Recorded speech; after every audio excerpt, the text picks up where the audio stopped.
Puji Tuhan, kita telah melanjutkan pembacaan dalam Matius dan beberapa ayat kita temukan di pasal yang ke-12 dan kita sudah melihat bagian-bagian yang menarik dari apa yang kita baca.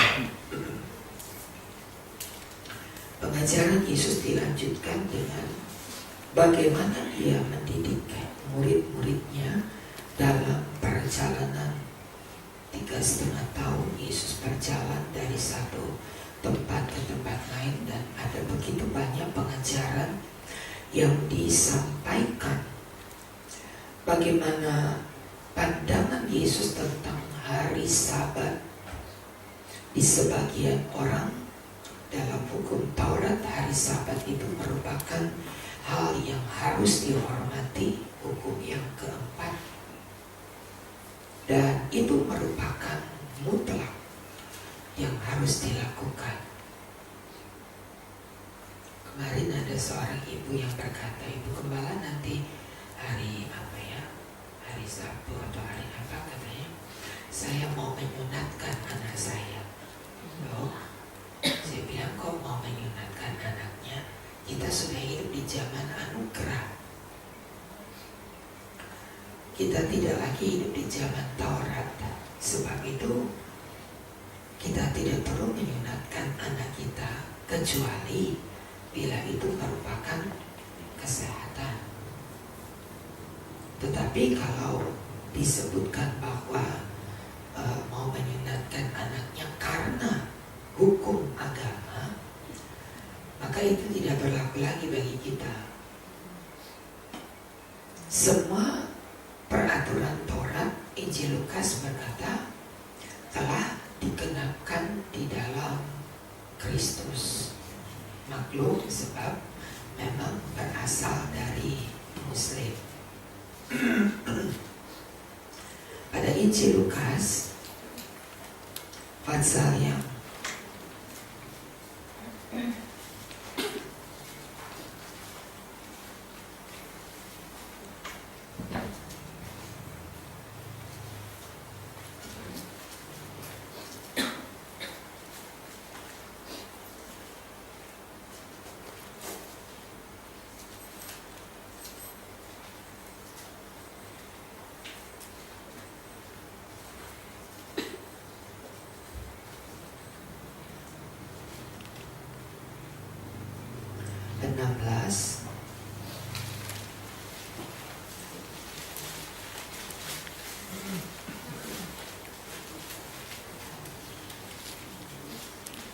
ayat 16 berkata, Injil Lukas 16 ayat 16, Pak Bambang.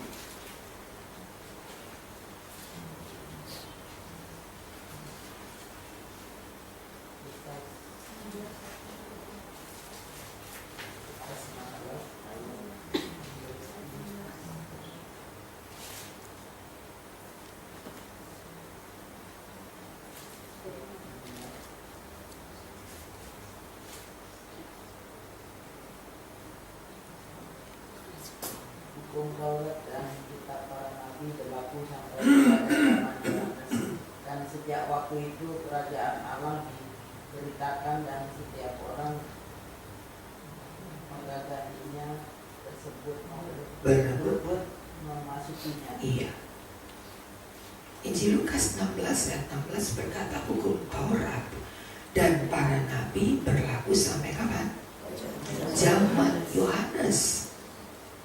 Kita bukan lagi hidup di zaman Yohanes. Berarti kita tidak menjadi pelaku-pelaku Taurat. Karena tidak mungkin orang dapat hidup dan melakukan hukum Taurat tambah satu di dalam Roma.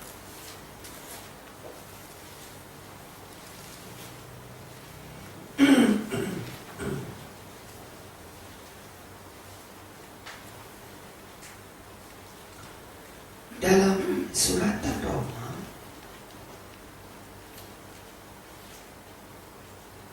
pasal yang ke-7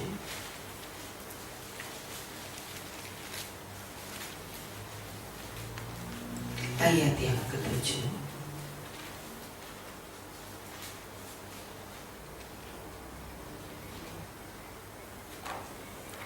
Ibu lihat. Roma 7 ayat 7. Jika demikian, apakah yang hendak kita katakan? Apakah hukum Taurat itu dosa? Sekali-sekali tidak. Sebaliknya, justru oleh hukum Taurat aku telah mengenal dosa, karena aku juga tidak tahu apa yang ketika ibunya. Kalau hukum Taurat tidak mengatakan jangan membunuh. Iya. Kita lanjutkan, tetapi dalam perintah dosa mendapat kesempatan untuk membangkitkan di dalam diriku rupa-rupa keinginan. Sebab tanpa hukum Taurat dosa mati. Dahulu aku hidup tanpa hukum Taurat, tetapi sesudah datang perintah itu dosa mulai hidup. Sebaliknya aku mati, dan perintah yang seharusnya membawa kepada hidup ternyata bagiku justru membawa kepada kematian. Sebab dalam perintah itu dosa mendapat kesempatan untuk menipu aku, dan oleh perintah itu ia membunuh aku. Jadi hukum Taurat adalah kudus, dan perintah itu juga kudus, benar dan baik. Jika demikian, kita lanjutkan. Apakah yang baik itu menjadi kematian bagiku? Sekali-kali tidak. Tapi supaya nyata bahwa ia adalah dosa, maka dosa mempergunakan yang baik untuk mendatangkan kematian bagiku, supaya oleh perintah dosa lebih nyata lagi keadaannya sebagai dosa. Sebab kita tahu bahwa hukum Taurat adalah rohani, tapi aku bersifat daging, terjual di bawah hukum dosa. Sebab apa yang aku perbuat aku tidak tahu, karena bukan apa yang aku kehendaki aku perbuat, tapi apa yang aku benci itulah yang aku buat. Kita lompat kepada ayat 24. Aku manusia celaka. Siapa yang dapat melepaskan aku dari tubuh maut ini? Jawabnya 25. Syukur kepada Allah oleh Yesus Kristus Tuhan kita. Jadi dengan semua ini kita melihat bahwa manusia tidak lagi hidup di bawah hukum Taurat. Manusia tidak dapat melakukan hukum Taurat. Manusia tidak dapat menjadi pelaku-pelaku Taurat. Pasal 3, untuk membaca banyaknya Taurat kita bisa temukan dalam Roma, ya. Pasal 3 ayat 20. Sebab tidak seorang pun dibenarkan di hadapan Allah oleh karena melakukan hukum Taurat. Tidak seorang pun dibenarkan di hadapan Allah karena melakukan hukum Taurat. Manusia tidak dibenarkan karena perbuatannya. Sebab itu ketika kita mengetahui akan hal ini, maka kebenaran itu bukan karena perbuatan amal. Kalau kepercayaan yang dahulu berkata bahwa lebih banyak amal lebih selamat. Lebih banyak amal kita naik di sorga. Sebab menurut mereka ada sorga sampai sorga yang ke-26. Banyak banget sorganya. Menurut hukum mereka, sorga mempunyai 26 tingkatan. Jadi ketika orang melakukan banyak amal, dia lebih naik ke tingkat sorga yang keberapa? Naik. Padahal pasal 3 ayat 23, pasal 3 ayat 23, semua orang telah berbuat dosa dan hilang kemuliaan Allah. Oleh kasih karunia telah dibenarkan dengan cuma-cuma, hanya karena penebusan di dalam Kristus Yesus. Manusia tidak ada satu perbuatan yang disebut benar, itu nggak ada. Hari ini kita benar, tapi besok kita tahu bahwa kita nggak benar. Sebab kalau manusia bisa dibenarkan karena perbuatannya, maka Yesus tidak perlu datang. Kedatangan Yesus adalah karena manusia tidak dapat membenarkan diri sendiri dengan amal, dengan perbuatan. Kata mereka dengan dharma. Tidak dapat. Karena semua itu tidak bisa menyelamatkan kita. Jadi, kalau kita menganggap bahwa Taurat itu merupakan kesempatan untuk kita diselamatkan, itu sudah selesai pada waktu zaman Yohanes. Berakhir pada zaman Yohanes dan tidak dapat dilaksanakan, diambil alih oleh Yesus, pembuat penggenap Taurat.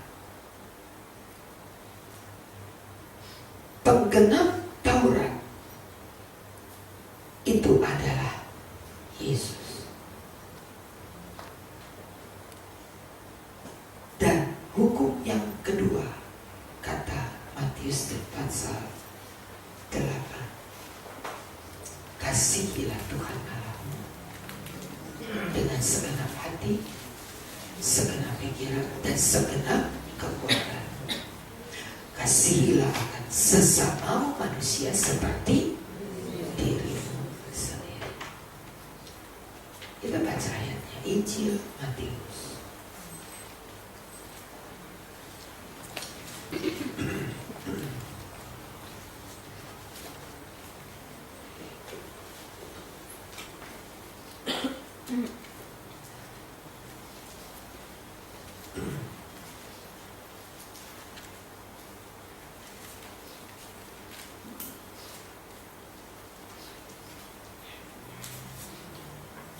Matius pasal 22 ayat 37 berkata, jawab Yesus kepadanya. Matius 22 ayat 37, kasihilah Tuhan Allahmu dengan segenap hati, segenap jiwa, dan segenap akal budimu. Itu hukum yang utama dan yang pertama. Sedangkan hukum yang kedua yang sama dengan itu ialah kasihilah sesamamu manusia seperti dirimu sendiri. Pada kedua hukum itu bergantung seluruh hukum Taurat dan kitab para nabi.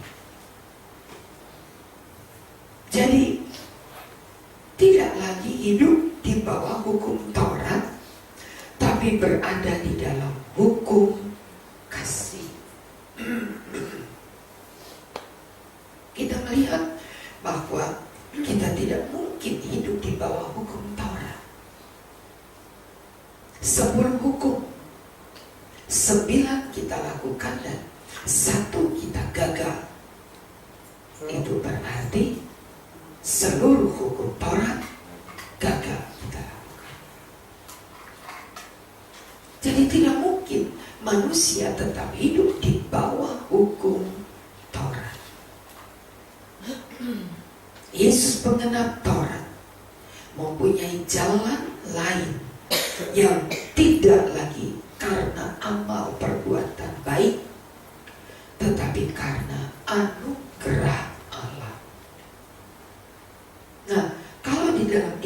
Matius tadi telah kita baca bersama di dalam pasal yang ke-12, tidak lagi menjadi pelaku-pelaku Taurat.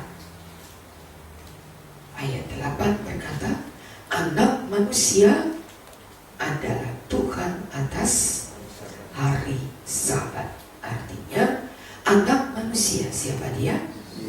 Yesus adalah Tuhan di atas hukum Taurat.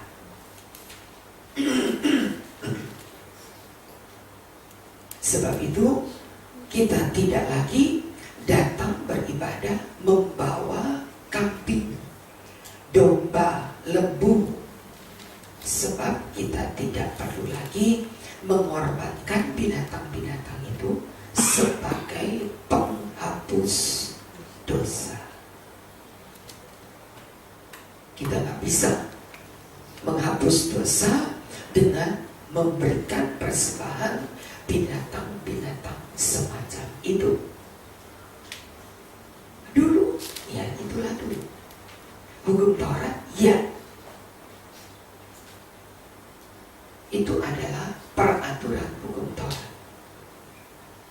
Kita tidak lagi datang dengan cara seperti itu, karena telah tersembelih anak domba Allah, yaitu Yesus. Jadi kalau kita melihat perbandingan antara Taurat dan anugerah, betapa beruntungnya kita hidup di bawah anugerah Allah, tidak di bawah hukum Taurat. Perjanjian baru menjadi penggenap hukum Taurat, dan manusia setelah perjanjian baru hidup di bawah anugerah. Kita bersyukur karena dengan hidup di bawah anugerah, maka kata di dalam Injil Yohanes tadi, maka juga tulisan di dalam suratan Roma, juga apa yang dikatakan di dalam Efesus pasal yang kedua. Kita baca Efesus 2.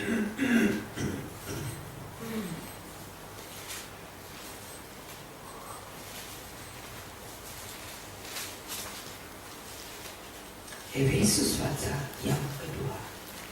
Bersama kita baca ayat yang ke-10, 3, 4. Dari ayat yang ke-8. Sebab karena kasih karunia kamu diselamatkan oleh iman. Itu bukan hasil usahamu, tetapi pemberian Allah. 9. Itu bukan hasil pekerjaanmu. Jangan ada orang yang karena kita ini buatan Allah, diciptakan dalam Kristus Yesus untuk melakukan pekerjaan baik yang dipersiapkan Allah sebelumnya. Ia mau supaya kita hidup. Amin. Tidak lagi karena pekerjaan kita, usaha kita, kebaikan kita, amal kita, tapi semua karena pemberian Allah yang disebut dengan anugerah Allah. Beda antara Taurat dan anugerah, dan kita bersyukur kita hidup di bawah anugerah Allah. Tetapi untuk hidup di bawah anugerah Allah, kita harus menjaga. 2 Korintus berkata, 2 Korintus, ini harus kita mengerti karena ini adalah dasar iman Kristian. 2 Korintus 6, 2 Korintus 6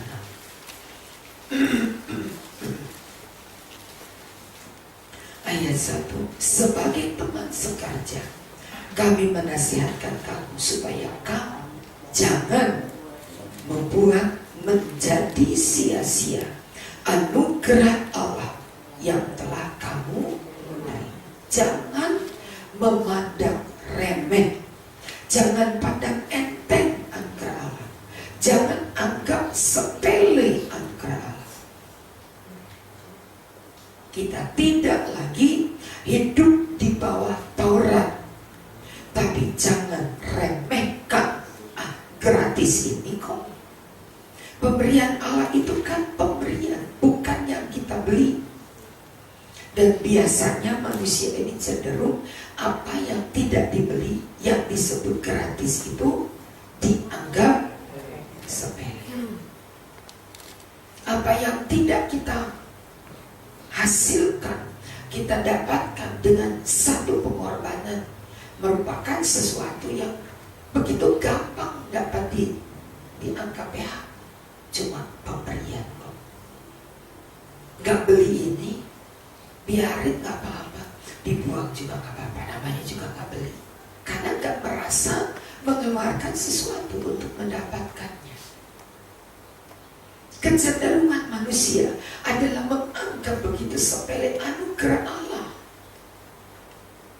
hingga ada yang gampang menukar iman. Ada yang dengan gampang menganggap anugerah Allah, oh nanti juga bisa kok diperoleh lagi. Tidak. Beda dengan Esau yang menganggap remeh hak kesulungan. Nanti buat apa ya? Hak kesulungan buat aku sekarang mati, besok mati. Dan aku tiap hari hidup di hutan yang ya gak ada gunanya. Ketika dibandingkan dengan sepiring kacang merah, Esau berkata, aku lebih pilih kacang merah. Sekarang aku lapar kok. Ambil aja. Ketika Yakub berkata, tapi janji dulu, janji, gak pakai janji, udah ambil aja. Yakub berkata tidak, bersumpahlah dulu, baru aku berikan. Esau dengan begitu gampang, dia bersumpah untuk memberikan hak kesulungannya.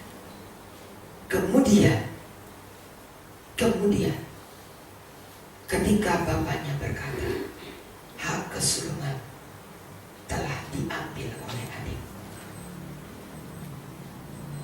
Esau menangis, kata Ibrani 12, meraup menangis untuk minta kembali hak kesulungan. Tetapi bapaknya berkata, ada yang lain, tapi bukan hak kesulungan. Esau berkata, tidak mengapa, yang penting aku dapat, walaupun itu bukan hak kesulungan. Baik.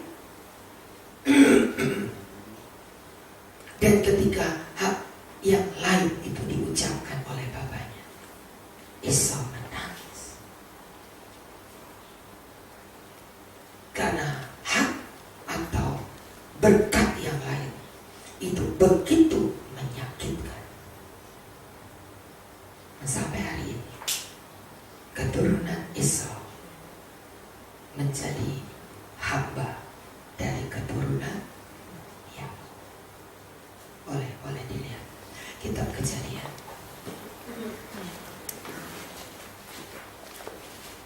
Kitab Kejadian 27.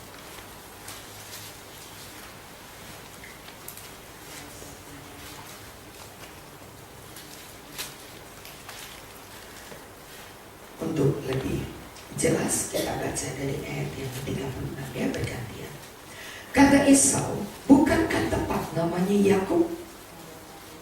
Karena ia telah 2 kali menipu aku.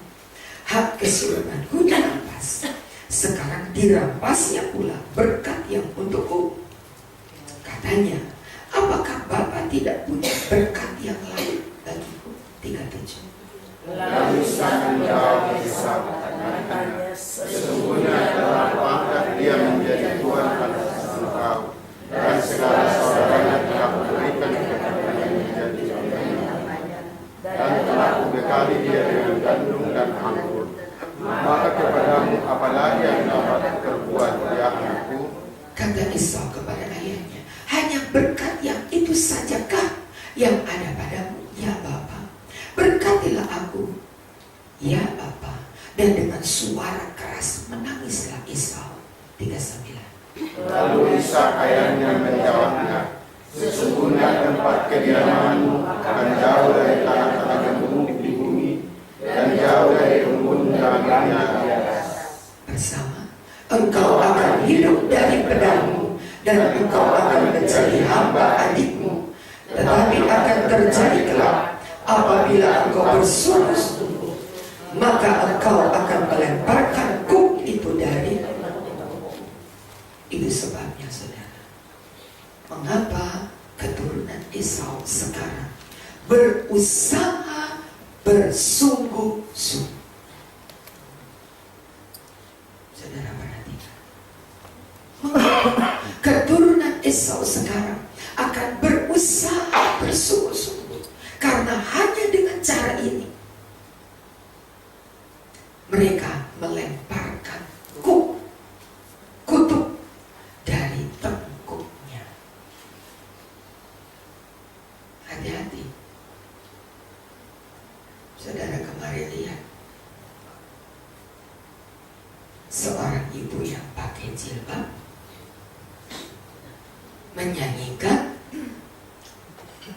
lagu apa itu kemarin?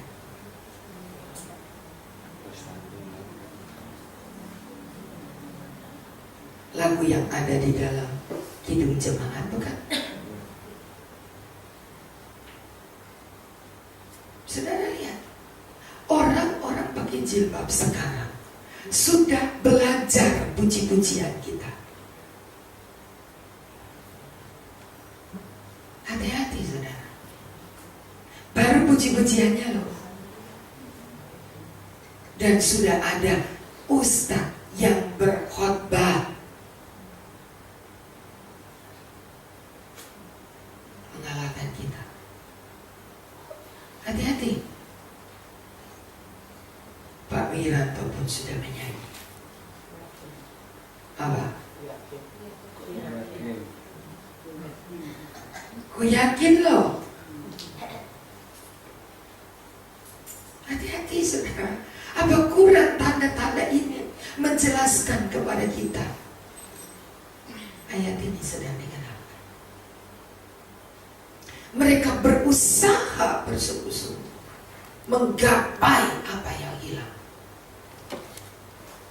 Dan harus kita akui, iman mereka akan mencapai lebih dari iman kita kalau kita nggak dengan sungguh-sungguh beribadah.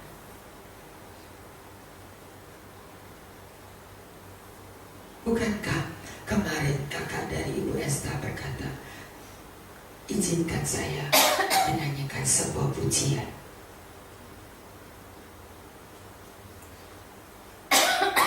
Saya pikir dia mau kasih damai.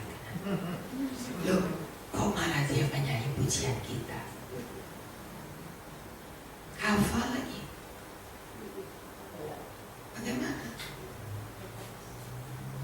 Sadar gak saudara? Kita sudah mulai kehilangan loh. Kalau mereka sudah mencapai kata sungguh-sungguh tadi, karena kita sudah kehilangan kesempatan. Sudah gak ada waktu loh. Kemarin dia bersaksi, bukan? Tapi dengan sangat dia berusaha untuk punya kesempatan bersaksi, punya kesempatan untuk mengucapkan terima kasih, punya kesempatan untuk menyanyi, saya ingin memuji Tuhan. Lagunya tidak dinyanyikan oleh Ibu Esta atau Ibu Sulastrina, nyanyi sendiri dia. Sebab itu mari saudara, mau bilang kedatangan Tuhan masih lama. Sudah jelas, sangat jelas. Kiranya Tuhan tolong kita. Jangan nanti orang-orang yang berjilbab duduk di kursi saudara, sementara saudara sibuk dengan urusan kita. Jangan nanti tempat-tempat saudara, kursi-kursi saudara diganti oleh mereka yang berjilbab. Tidak ada tempat lagi bagi saudara.